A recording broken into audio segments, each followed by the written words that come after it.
Like AirPods work flawlessly with an iPhone. Microsoft headphones work flawlessly with the Xbox Series X. All right, so we got the Xbox Series X wireless headset here. We've been using this for over a year. It auto turns on the console whenever you turn on the headset itself, similar to how you turn on the Xbox controller. Now what differentiates this headset from many other headsets is that it does have volume knobs and gain knobs that are easily findable. So on this side right here, you have your game and your party chat right there, and it shows you the direction. So forward is your game chat, in the middle is balanced, and then backwards is only party chat or your phone volume if you have it connected, or both at the same time. On the right hand side of the cuff here, you have the volume knob. So you go all the way to max and then all the way down to basically nothing, where you can connect your phone and your Xbox at the same time and hear a phone call or music on your phone, which is game changing. It makes me stay on this headset for sure, rather than any other headset out there. As soon as more headsets come out with that though, I will definitely be replacing this. Number one, because the headphones themselves get very sweaty over time very quickly because of that pleather.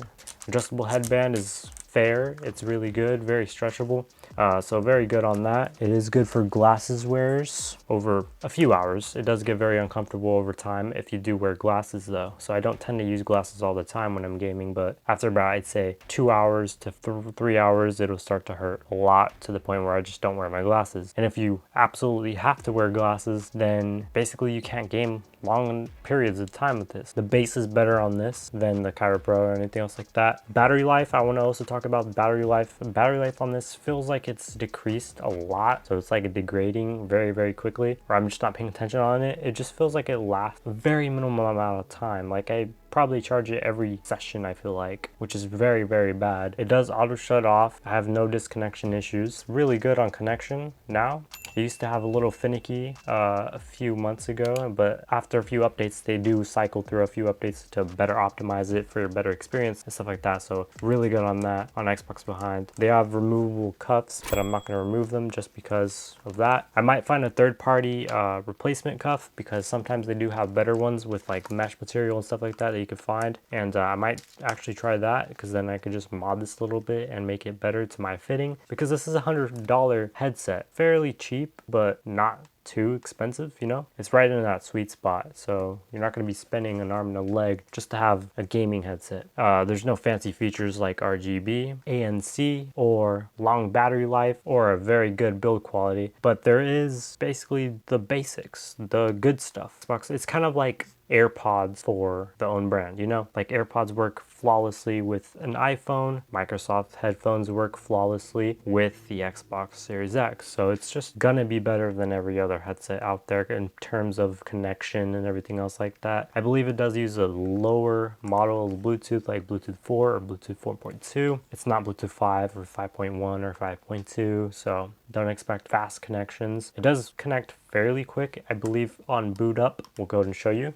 1, 2, 3, 4, 5, about almost 6 seconds to connect, and it connects on the phone as well. This is the audio test of the microphone itself. We're gonna go ahead and jump into the settings real quick for the Xbox app. So, and we do have a fan on in the background, so if you could be able to hear that, that's a little test for the background test. So you go in the Xbox accessories app. It should be pre-installed with your Xbox console. Go there, go configure. You can change things like the equalizer. You can change all the frequency ranges between 125 all the way to 8,000 kilohertz. You have 4 modes: heavy bass, movie, music, and speech. If you do it on max bass and max bass boost, it actually moves your head. It's crazy. I have it on max bass 6, which is still pretty good, and this is the vocals I have it on, so it's really good on audio quality. That's what I recommend for anyone else out there. But you can change it to your liking. You have the auto mute button right here, which auto mutes whenever there's nothing talking or anything like that, so you don't have any background sound, which is nice. You don't want to hear that, especially if you have a fan on. This is what it sounds like at high. That's what it sounds like at high. This is at medium, low. This is what it sounds like when it's off.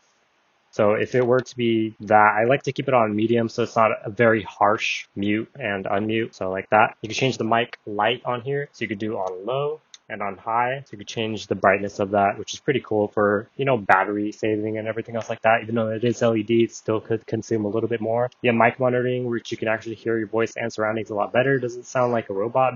Basically, it just sounds like mic volume and how it actually sounds like, which is pretty cool. And on high, it's a little more distracting, but you can still hear a little bit more of pretty much the background and everything else like that, which is really nice. I like to keep that off just so I have more noise isolation with the near cups. You also do have incoming Bluetooth calls. So whenever you have an incoming Bluetooth call on your phone, when you do have it connected, it'll auto reduce the game volume to about 80%. So you only hear the person on your phone talking rather more than the game. So you don't have to do any adjusting for your headphones. Or you can choose to not reduce it at all or mute it completely. And then you can obviously restore that. If you have an update, you can go here and check out the firmware version.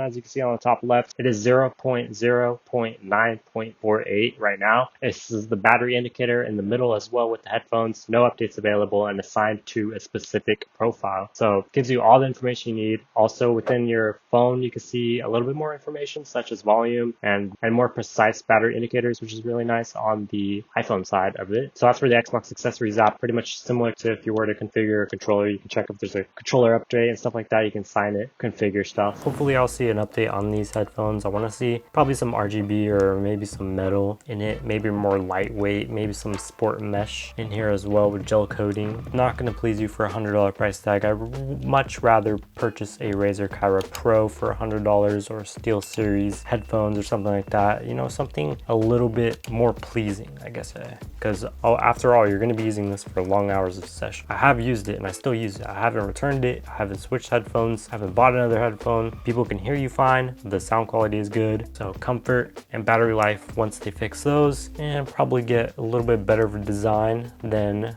these will be a game changer. Now you can plug and play at the same time. So you can go ahead and plug in a USB Type-C cable and use it wired and charge at the same time. I know I'm gonna get questions like that. I've gotten questions about that on various Xbox controllers. So it does simultaneously charge and you can play it at the same time. Only thing is obviously you're gonna be wired down. It does use USB Type-C and it does kind of quickly charge, I'm not gonna lie. You can easily plug it in right here, just like that. And then you can go ahead and charge, and we are charging right there. You do have a LED indicator that will show you when you are charging or when it's about to die. I believe it flashes or turns orange when it's about to die. Obviously you can't really see that. It would be pretty cool to see if you had a charging indicator on the microphone itself. The microphone itself does have an LED indicator, which is a nice touch. So you can see when you're active or when you're on mute, which is a very nice touch. I would love to see if you can just flip it up and down to auto mute and stuff like that, because I usually just have it in the up position and I don't really use it. And then when I want to use it, I just flip it down when I feel like talking. But yeah, like I said, basically AirPods for your Xbox.